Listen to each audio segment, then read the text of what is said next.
Bonjour à tous et à toutes. Bienvenue à cette deuxième journée des conférences de la maintenance, avec aujourd'hui une journée assez orientée sur la GMAO. Il n'y aura pas que ça, hein. Dans l'après-midi, on a également de la maintenance prévisionnelle, mais la matinée va être consacrée essentiellement à la GMAO, avec ici donc David Verdvoort de la société May Innovation, qui va nous parler, qui va nous détailler les bonnes pratiques à adopter pour bien choisir son logiciel de GMAO. C'est vrai qu'aujourd'hui, on est dans un contexte d'industrie 4.0, on parle beaucoup d'automatisation, digitalisation. Le point d'entrée, ou l'un des points d'entrée, reste quand même la GMAO, surtout sur les métiers de la maintenance. Encore faut-il bien choisir son logiciel, bien choisir ses partenaires et son accompagnement. Donc David, je te laisse la parole. Merci Olivier. Alors en effet, mais je vais vous parler comment bien choisir la bonne GMO pour votre organisation. Il y en a plein, plusieurs éditeurs sur ce salon avec tous leurs points forts et leurs faiblesses. Et il faut choisir celui avec les points forts pour votre organisation. Alors donc vous avez déjà peut-être senti un peu, moi je ne suis pas français, je suis en hollandais. Je travaille pour May Innovation, un cabinet de conseil installé en France. Et avant de parler de la maintenance, je vais vous expliquer un peu comment ça marche aux Pays-Bas. Parce que ça, c'est le passeport néerlandais. Et quand il s'agit de la maintenance, notre devise, eh bien, je maintiendrai. En français, ça veut dire que nous, on est nés, les Néerlandais, pour maintenir les actifs français. Donc, faites attention à ce que disent les Hollandais, ils ont raison. Alors, donc May Innovation, c'est un cabinet de conseil spécialisé dans la maintenance, les processus, l'organisation, le pilotage de la performance. Donc implanté aux Pays-Bas, en Belgique et en France, originellement aux Pays-Bas du coup. Vu qu'on est très spécialisé, on est très petit, on a une quarantaine de consultants. Et on est amené à travailler partout dans le monde quand nos clients en ont besoin. On travaille pour les usines, des industriels, pour les flottes, donc la gestion des transports bus, rails et autres, et pour les infrastructures. Et après, on se base toujours sur notre modèle VDM XL. Donc aux Pays-Bas, ils n'ont pas de la connotation du VDM qu'en France. Donc au début, c'était un peu difficile d'implanter ce modèle en France. Mais du coup, c'est Value Driven Maintenance et pas l'autre abréviation que vous connaissez bien. Je ne veux pas trop rentrer dans le détail de notre modèle, mais en gros, c'est 12 piliers sur lesquels nous, on se base. Et si vous implémentez bien ces 12 piliers, vous avez bien organisé votre organisation de maintenance. Donc ça parle de gestion des stocks, de la préparation des plans de maintenance, de la préparation des tâches, comment je gère les prestataires, et tout l'ensemble de ce qui se trouve dans le département de maintenance. Et du coup, on intervient chez nos clients pour la certification ISO 55000, pour l'amélioration des processus de maintenance, pour mettre en place des tableaux de pilotage, pour faire des formations, et aussi souvent dans nos projets il y a une côté GMAO, soit l'amélioration, soit d'un choix d'un nouveau, soit d'une amélioration. Bon, ça c'est mes collègues. Donc on travaille, vu que notre modèle est assez générique, on est amené à travailler dans plusieurs industries. Et on adapte chaque fois en fonction de ce qui est nécessaire. Donc c'est ça, on a déjà 1000 clients autour du monde qui utilisent le système VDM XL. Je vais passer un peu la partie commerciale. Et on a notre méthode, c'est pas uniquement ces 12 piliers, mais derrière chacun des piliers, il y a des bonnes pratiques. Il y a des processus standards. C'est vraiment développé Et on part de là et on adapte en fonction des besoins de notre client. C'est renseigné dans un bouquin de deuxième version. Vous pouvez l'acheter si vous voulez. Si vous m'appelez, je peux aussi vous l'ouvrir. Ok. Donc, pour la partie GMO, là on va rentrer dans le dur. Vu que nous, on est un cabinet de conseil objectif, oui, on n'a pas de lien avec aucun éditeur, donc on est neutre, donc on est souvent demandé de faire des sélections. Donc, une fois qu'on a fait ça plusieurs fois, on a commencé à industrialiser notre démarche. Je ne vais pas vous le détailler trop parce que c'est un peu long, mais je vais vous prendre les parties les plus importantes, surtout pour la partie sélection. Donc, pour un projet de GMO, première étape, savoir ce qu'on veut faire, sélectionner. C'est là où on va regarder aujourd'hui. Mais après, il y a encore beaucoup plus d'autres étapes. Donc, il faut configurer le logiciel. Il faut le tester si ça fonctionne bien.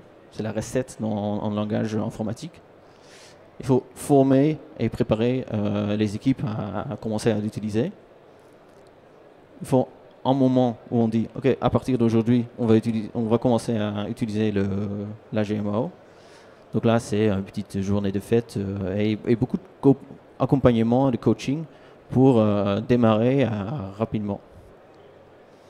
Et parfois, il y a un rollout quand on fait un pilote sur un site et on fait la rollout sur d'autres sites. Et nous on s'en fout un peu quel GMO on choisit. On veut juste que ce soit le meilleur qui est adapté pour l'organisation qui est notre client. Et pour chacun de ces 6 étapes, il faut regarder dans les processus d'entreprise, donc les processus de travail dans le département d'organisation, qui fait la préparation, qui valide qu'un travail doit être fait, ce genre de choses. Et ça, il faut que ça soit transcrit dans la GMO, dans la partie configuration, par exemple. Donc ça, c'est la configuration. CMS, c'est le mot anglais pour GMO. Il faut que l'organisation soit alignée. Donc les profils qu'on va retrouver dans la GMO, il faut qu'ils existent, et il faut qu'ils soient bien définis, qui fait quoi, qui a la responsabilité, qui a le mandat pour valider quelque chose dans la GMO. Data migration, c'est toujours donc c'est le recueil de données. Toujours compliqué, toujours beaucoup de travail à faire, surtout si on n'a pas encore de GMO, si on part de zéro. La GMO a besoin de connaître toutes vos installations et c'est souvent beaucoup de travail de récupérer une liste de ce qu'on gère en fait. Technology Management, c'est la partie Industrie 4.0. Si on est amené à travailler dedans, il faut bien penser ça dès le début pour pouvoir connecter les capteurs et des choses comme ça. La conduite des changements, vu que moi j'ai travaillé aux Pays-Bas et en France, et je vois qu'en France, le changement c'est toujours un peu difficile. C'est difficile partout, mais en France c'est particulièrement difficile. Donc, il faut vraiment amener les gens bien formés, bien expliquer, bien communiquer. Et c'est pas grave que les gens sont réticents au changement, c'est normal, mais il faut bien les amener et ne pas les bousculer. Et après, il y a la partie gestion de projet, avec la partie finance, parce qu'un projet de GMO est très coûteux. Donc il faut bien gérer tout ça. Et je vois qu'on a quelqu'un de Karl dans le public, donc j'ai bien mis vous là-dedans. Et du coup, aujourd'hui, on va regarder la partie à gauche, juste la sélection. Mais sachez qu'il y a du coup tous ces autres étapes derrière. En détail, ça sont des étapes de la première étape. Ce sont des sous-étapes de la première étape. Et je vais vous balayer les plus importants. Donc d'abord, il faut définir qu'est-ce qu'on veut exactement. Qu'est-ce qu'on veut avec ce projet. Ce qu'on voit souvent, c'est qu'il faut une meilleure diagnostic des pannes. Quand on a bien enregistré ce qui ne va pas, structuré avec pas juste quelqu'un qui dit ouais c'était cassé, mais quelqu'un qui dit oui c'est cassé parce que j'ai vu de la fumée et j'ai résolu avec un remplacement et ça m'a coûté tant. Là, ça amène à faire des améliorations beaucoup plus poussées. Souvent, les GMAO ont un module de planification qui facilite beaucoup visuellement, qui améliore la partie planification. Donc ça peut être un objectif. Améliorer la description des pannes, donc ça c'est un peu dans la même catégorie que ce que je disais tout à l'heure. Les gens qui disent ouais c'est cassé, avec un GMO on peut forcer de mettre des photos, on peut forcer d'identifier exactement l'installation qui est en panne, et ça nous aide à mieux et travailler plus efficacement quand on fait le diagnostic et quand on fait les réparations. La fiabilité des actifs, donc quand on construit un historique de tout ce qui tombe en panne, on peut faire des analyses dessus, on peut faire un peu de statistiques dessus, et ça nous aide fortement à améliorer les mean time between failure et d'autres mesures de fiabilité. La préparation et la planification. Donc, dans le logiciel, on peut faire des liens avec la gestion des stocks. On peut faire des expressions de besoin dans les GMAO pour, une fois que l'ordre de travail est en route, tout est préparé. Il a des dessins, le technicien a des dessins, il a des pièces de rechange, il a des outils, tout ce qui va avec pour que, une fois qu'il est sur le terrain, il fait bien dans ce coup. Temps de saisie manuel, donc il y a des logiciels qui peuvent vous aider à cliquer, à renseigner déjà plusieurs champs automatiquement. Donc ça aide, ça rend efficace un peu l'organisation. Assigner les tâches aux personnes. Donc on peut responsabiliser les gens en disant ok, toi tu vas faire cette réparation et toi tu vas faire cette réparation. Et comme ça, après derrière, on peut aussi voir mais pourquoi ça n'a pas bien marché, est-ce qu'il te manque des formations, ce genre de choses. Souvent dans la GMO, il y a la partie stockage. On peut, vu que c'est une consommation qui est réduite, on peut faire des réapprovisionnements automatiques qui allègent du coup le travail d'un magasinier ou logisticien. Les plans de maintenance préventif. Une GMO peut du coup générer automatiquement les plans préventifs de façon intelligente, donc ça allège fortement le travail d'un planificateur. Ça c'est de plus en plus important, valoriser le métier d'un technicien. Donc les techniciens sont en manque dans l'économie française. Quand on leur donne des bons outils, des tablettes, des outils professionnels, on leur dit c'est un bon métier et on vous donne des outils qui vont avec et ça vous donne peut-être plus envie de rester et comme ça on pérennise un peu la population des salariés. Vu que avec les droits d'utilisateur on peut forcer les gens à ne pas passer d'un état à un autre, ne pas valider chaque ordre de travail comme ça, on peut renforcer les processus qu'on a mis en place avec la GMO.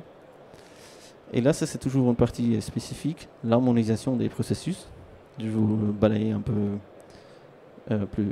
plus dans le prochain planche. On voit souvent ça quand on a des clients qui ont plusieurs sites. Chaque site a sa propre GMO, chaque site a ses propres organisations de travail, des processus de travail et bien sûr aussi des contraintes différentes. Mais il y a une forte opportunité, opportunité économique de gagner en efficacité quand on sait apprendre une usine d'une site d'une autre. Et pour ça, il faut structurer de même façon la GMO. Et ça, c'est toujours très difficile, surtout s'il y a déjà des GMA en place. Ce que nous on dit, il faut commencer avec les processus, harmoniser les processus. Une fois que ça c'est fait, il faut ensemble choisir la meilleure GMO qui va avec. Donc, emmener tout le monde et choisir une des sites pour commencer et après faire le rollout plus tard. C'est très compliqué sur le projet, mais le gain derrière est énorme. Donc ça c'est à prendre en compte. Deuxième point, donc une fois qu'on sait ce qu'il faut faire, ce qu'on veut faire, il faut harmoniser les processus. Qui vont être les utilisateurs? Donc est-ce que c'est que des maintenanciers ou est-ce qu'on veut que tout le monde fasse des demandes d'intervention par exemple? Donc ça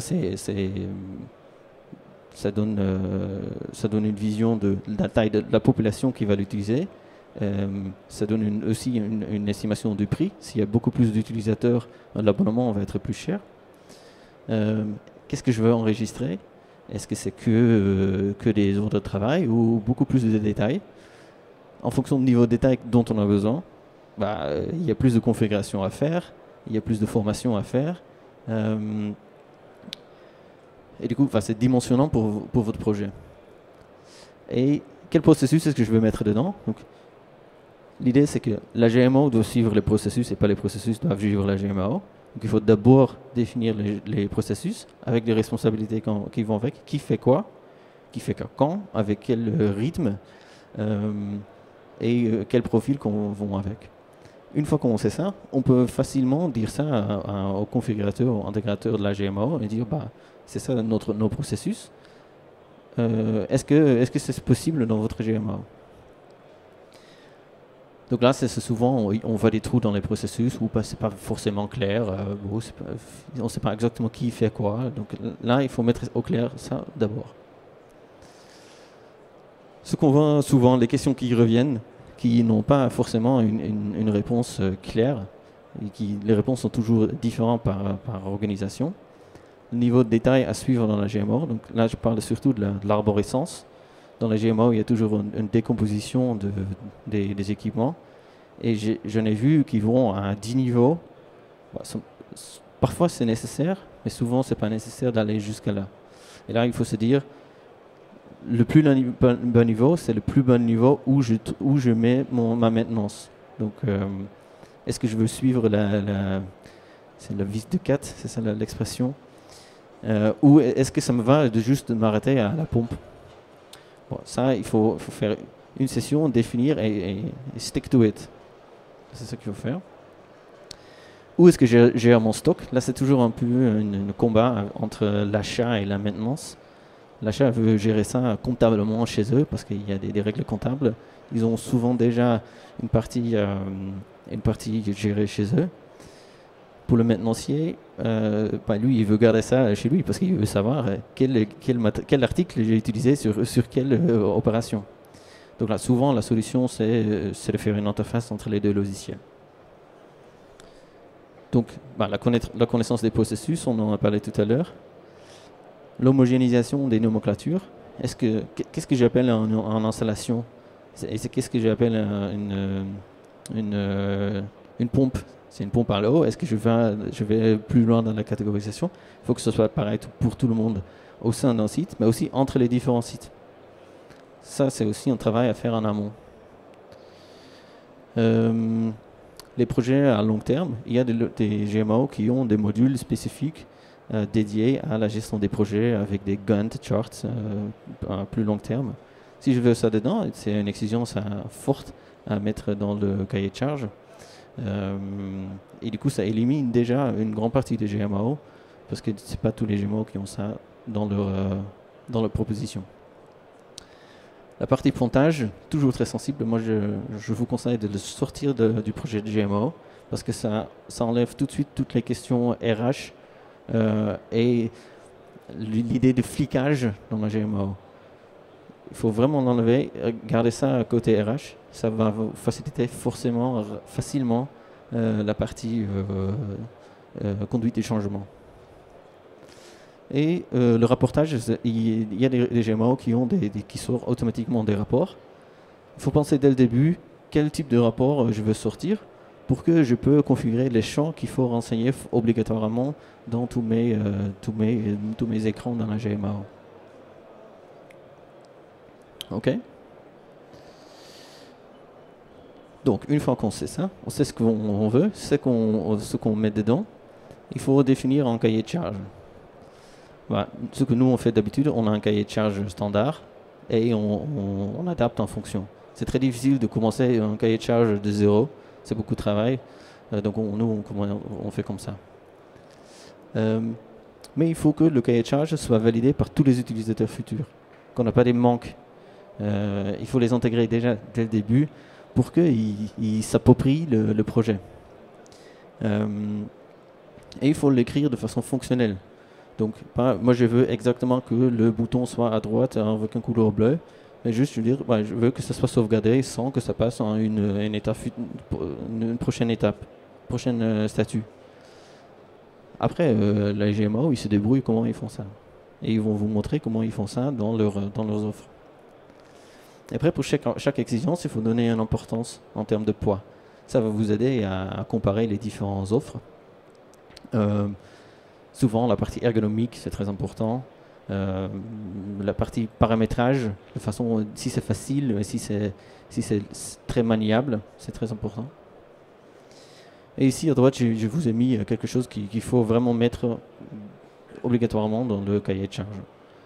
Donc, ce sont des chapitres dans lesquels il y a du coup plusieurs exigences à mettre. Donc, le périmètre, est-ce que je veux juste gérer la partie technique? Est-ce que je veux pouvoir mettre... faire une arborescence technique, mais aussi une arborescence géographique. Est-ce que je veux juste la gestion des bons de travail? Je veux faire la planification? Est-ce que je veux afficher mes actifs sur une carte SIG? Ça, c'est surtout utile pour la partie réseau. Est-ce que je veux une application mobile qui fonctionne sans Internet ou uniquement avec Internet? Est-ce que j'ai des zones ATEX où j'ai besoin des tablettes spéciaux? Donc la partie gestion de pièces de rechange. Et suite. L'ergonomie, c'est toujours très difficile à évaluer.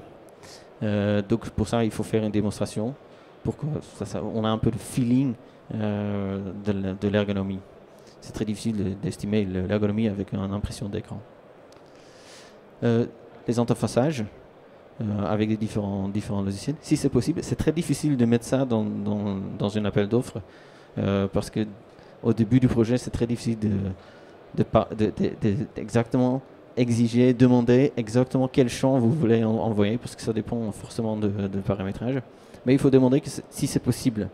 Après, vous mettez un petit projet à côté pour faire l'interfaçage.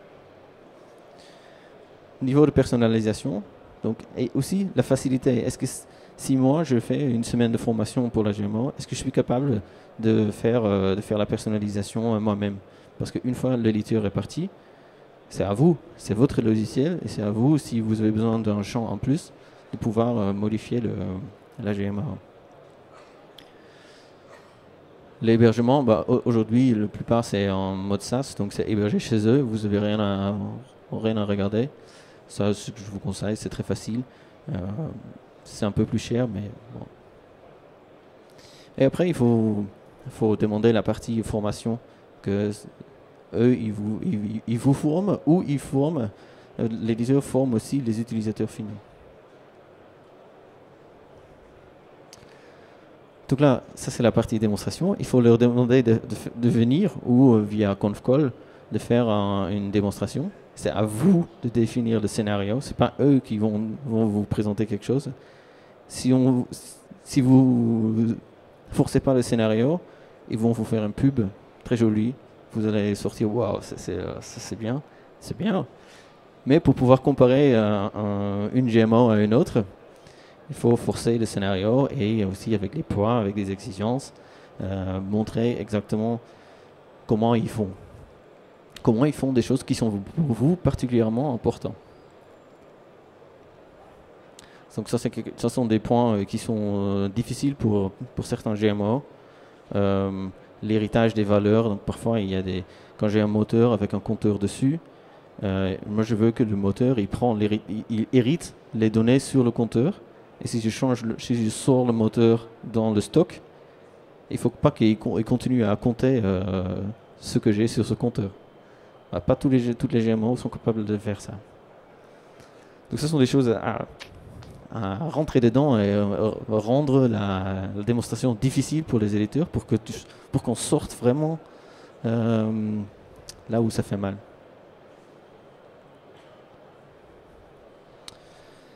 Et après, du coup, on a eu l'évaluation des démonstrations. Ils vous ont envoyé une offre et c'est à vous de faire un choix.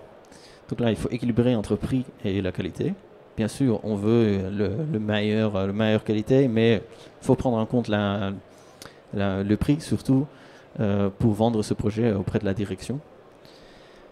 Donc, ce qu'on fait souvent, c'est 50-50, 50% du poids d'attribution, c'est sur le prix, et 50% c'est sur l'évaluation. Donc pour l'évaluation, c'est assez facile. On peut faire une moyenne pondérée avec les exigences et les poids qu'on a. Après, sur le prix, il faut regarder au moins sur 5 ans dans l'avenir et prendre en compte l'abonnement de maintenance, les licences, l'hébergement, ramener ça à un prix d'aujourd'hui. Comme ça, on peut comparer les différentes offres l'un à l'autre. Et comme ça, vous pouvez aussi comparer l'hébergement en mode SaaS ou hébergement chez vous et comparer les différents prix.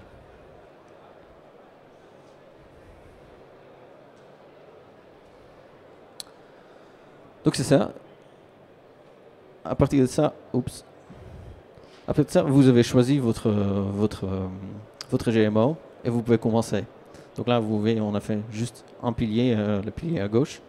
Et il y a tout ça encore à faire. Ça, je ne vais pas vous expliquer aujourd'hui, parce qu'on n'en a pas de temps. Mais je vais vous expliquer, je vais vous emmener dans un case study, dans un cas d'étude où j'ai fait tout. C'est à Mayotte, très joli, très chaud, mais très difficile pour implémenter un GMO. Donc moi, j'étais là en tant qu'assistant de maître d'ouvrage, et on a fait le projet de A à Z. On est en train de faire des go live à ce moment-là. Mais c'était très difficile parce qu'il y avait EDM, Électricité de Mayotte, gère à la fois la production et le réseau. Donc, pour faire une arborescence côté production, c'est facile. Hein. On a des moteurs, on a des sites, on a des moteurs. Dans les moteurs, on a des cylindres. On pourrait aller facilement détailler. Mais pour un réseau, c'est difficile. On ne peut pas faire cette ligne est connectée à cette ligne. On aura une arborescence importante. Donc on a choisi de faire la partie réseau dans une carte SIG, donc affichage sur une carte, et la partie production dans une arborescence. Et ça, du coup, pour faire ça dans une seule GMAO, bah, c'est particulier. Greenfield, je ne sais pas si ça vous dit quelque chose, mais on a commencé de zéro. Il n'y avait pas encore de GMAO. Il y avait beaucoup d'informations dans les têtes des gens et sur les papiers. Donc pour pouvoir créer recueillir des données à mettre dans la GMO, c'était énormément de travail. Donc là, il faut bien penser à faire ça dès le début, commencer à travailler dès le début, faire des listes Excel, pour construire un peu la base de données. Donc ça, c'était difficile ici dans ce projet. Et après, voilà, c'est un projet informatique, et si la population qui va travailler avec n'est pas native à l'informatique, c'est difficile. Donc il faut beaucoup de formation, beaucoup de coaching. Ça, il faut vraiment consacrer beaucoup de temps à ça et prendre ça en compte dans le projet. Pareil pour la partie syndicale, donc ça c'est l'énergie, hein, c'est l'électricité. Là, il y a des syndicats qui ont vraiment demandé c'est quoi votre projet, expliquez-moi, qu'est-ce que ça va nous donner. Et c'est là où est sortie la partie pointage, et qu'on a sorti ça du projet parce que ils ne voulaient pas que ce soit efficace. Et après, on a beaucoup communiqué sur la partie ça va vous aider dans le projet, dans votre travail quotidien. Et ça a allégé un peu les esprits des syndicats.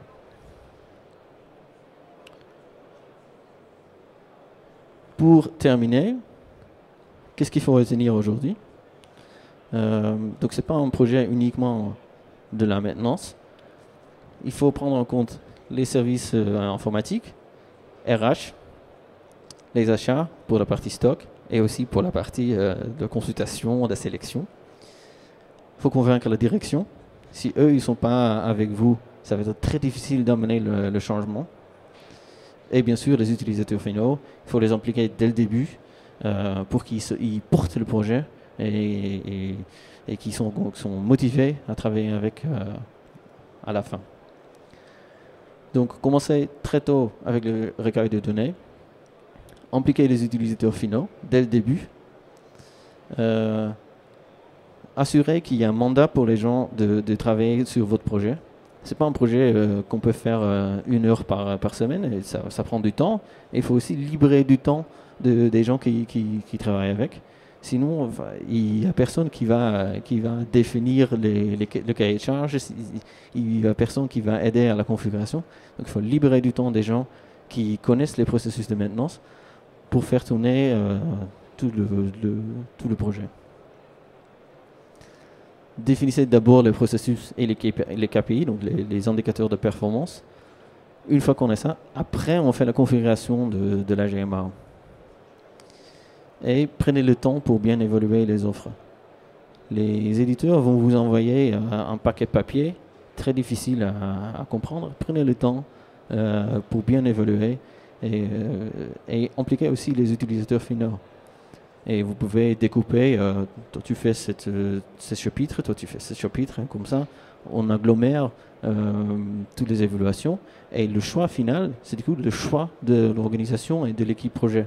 Et ça c'est très important aussi pour la partie gestion de changement, que ça soit vraiment porté et c'est pas quelqu'un d'extérieur ou quelqu'un qui a choisi ça comme ça. Pour tirer le projet en avancement, il faut avoir un chef de projet qui connaît tout le monde, qui sait amener le monde et qui sait aussi prendre des décisions. Et bien sûr, il faut que la direction soit d'accord avec le projet et vous donnez le mandat de faire ce changement.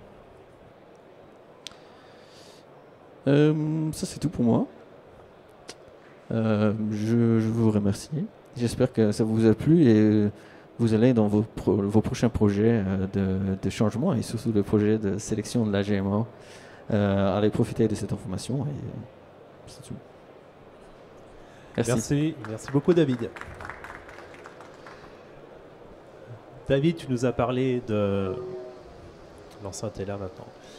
Tu nous as parlé des bonnes pratiques à adopter. Quels sont les écueils que tu peux rencontrer, qu'on peut rencontrer dans la mise en place d'une GMAO et les risques, les mauvaises pratiques à ne pas justement adopter?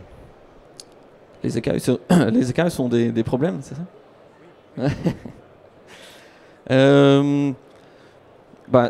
C'est un peu, les écueils sont un peu l'inverse, hein, les meilleures pratiques que j'ai mis à la fin. Si les résumer en quelques mots. On va avoir une démarche un peu journalistique. 3 écueils, 3 choses à ne surtout pas faire. Ne pas communiquer, faire ça dans son coin, et prenez trop de temps. Parce que les gens, ils vont aussi, une fois que le projet est lancé, ils vont dire ok, c'est où la GMO, ça prend trop de temps, allez, on veut y aller. Il faut que ça soit calé quand même, au moins dans un an. Autre question, et après je fais évidemment tourner le micro. Qu'est-ce qu'on dit à une direction qui se montre un peu hostile, qui se dit encore que la maintenance reste un centre de coût? Pour parler à une direction, bien souvent on parle ROI. Comment on peut argumenter pour faire accepter la GMAO dans son entreprise? Pour une direction, les coûts sont toujours très importants. Et quand on dit dans la GMAO, on va bien enregistrer les coûts. Ce qu'on fait avec les ordres de travail, on sait exactement combien de temps on travaille sur quelle intervention. Et ça nous permet de faire des analyses et après derrière des améliorations à la fois fiabilité des actifs. Fiabilité, ça veut dire plus de disponibilité et du coup plus de production. Et on peut savoir quels équipements coûtent les plus chers, quelle équipe est le plus chère. Et ça nous permet aussi de couper là où ça fait mal, ou au moins chercher l'amélioration là où ça fait mal. Donc on a plus de connaissances de notre organisation, de nos processus, de nos activités, et ça nous permet d'agir, de piloter. Et c'est toujours une amélioration, il y a toujours des améliorations à chercher. Et la GMO, sans GMO, c'est difficile de piloter la performance quand on ne sait pas exactement où on en est. On peut faire des améliorations un peu dans le vide, mais avec un GMO, on peut le quantifier. Ouais. Et vous, des questions?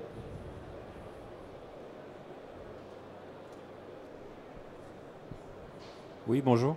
Vous avez parlé des GMAO hébergés en mode SaaS. Oui. Donc, a priori, qui sont plus faciles à. Enfin, il y a des intérêts.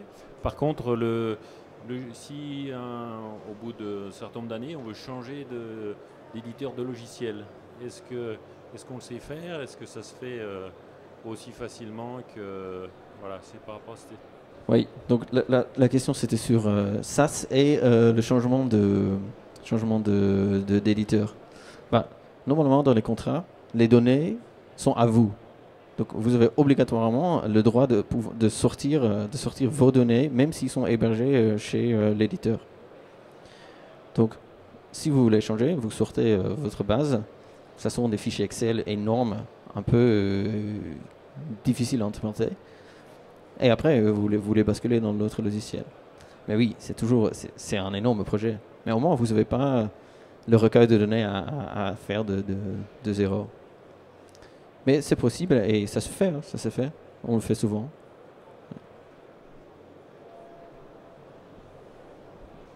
Merci.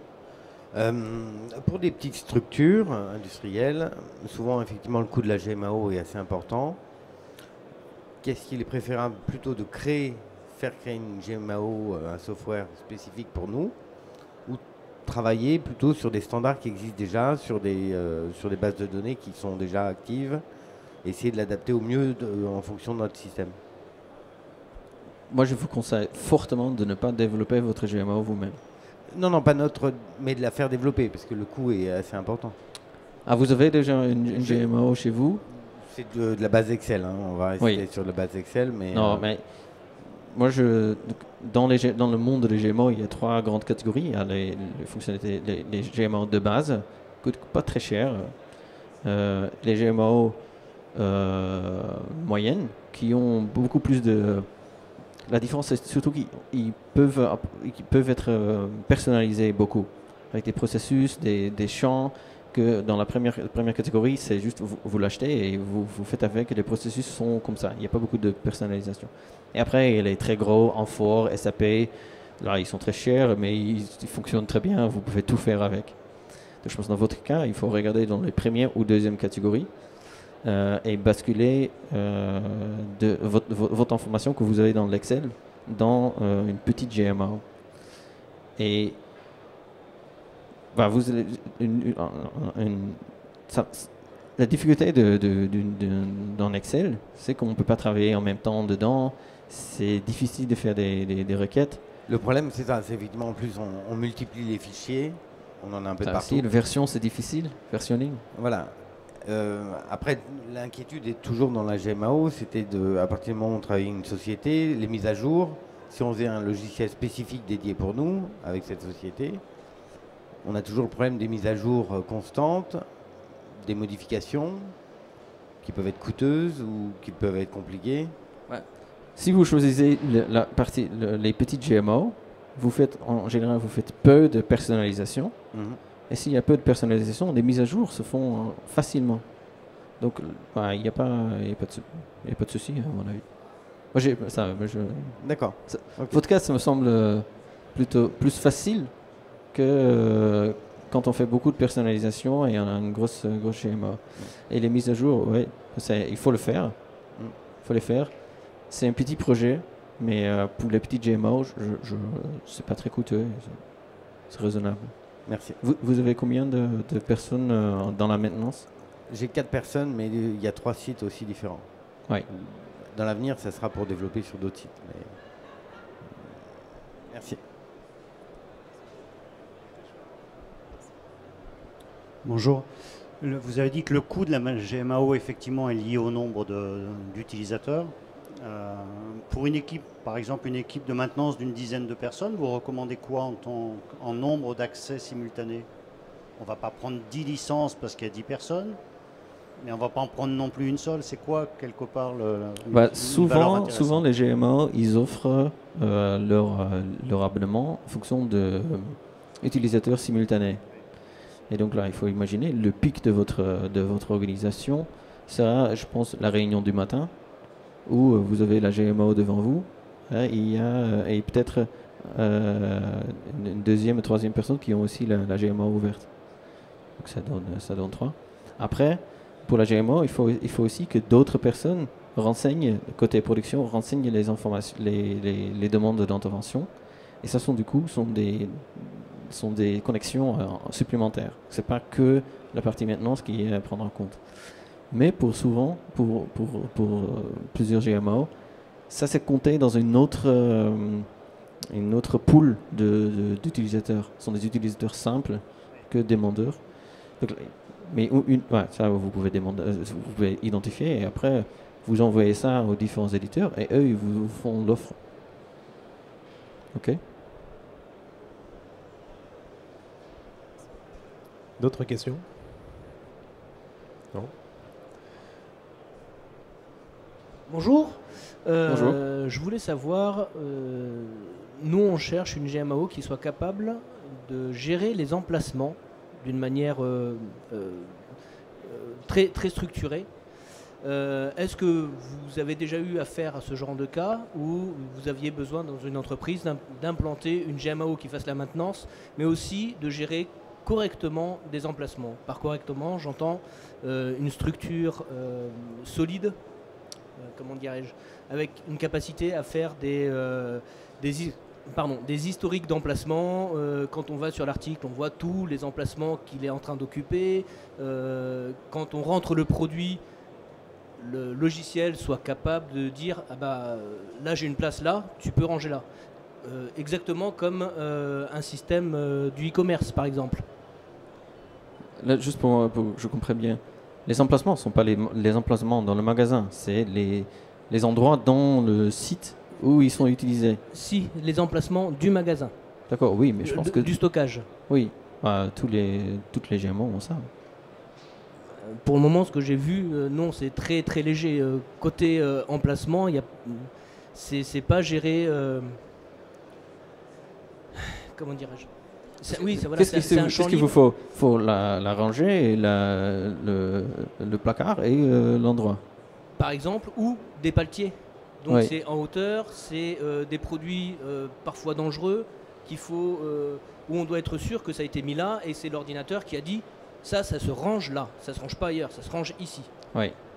Il y a des GMO avec des modules dédiés à la stockage, Ouais. avec des scanners, des choses comme ça, qui vraiment forcent que l'emplacement renseigné est l'emplacement réel. Donc là, il faut chercher dans la deuxième catégorie des GMO moyens. D'accord. Et oui, ça me semble pas très insurmontable, ça.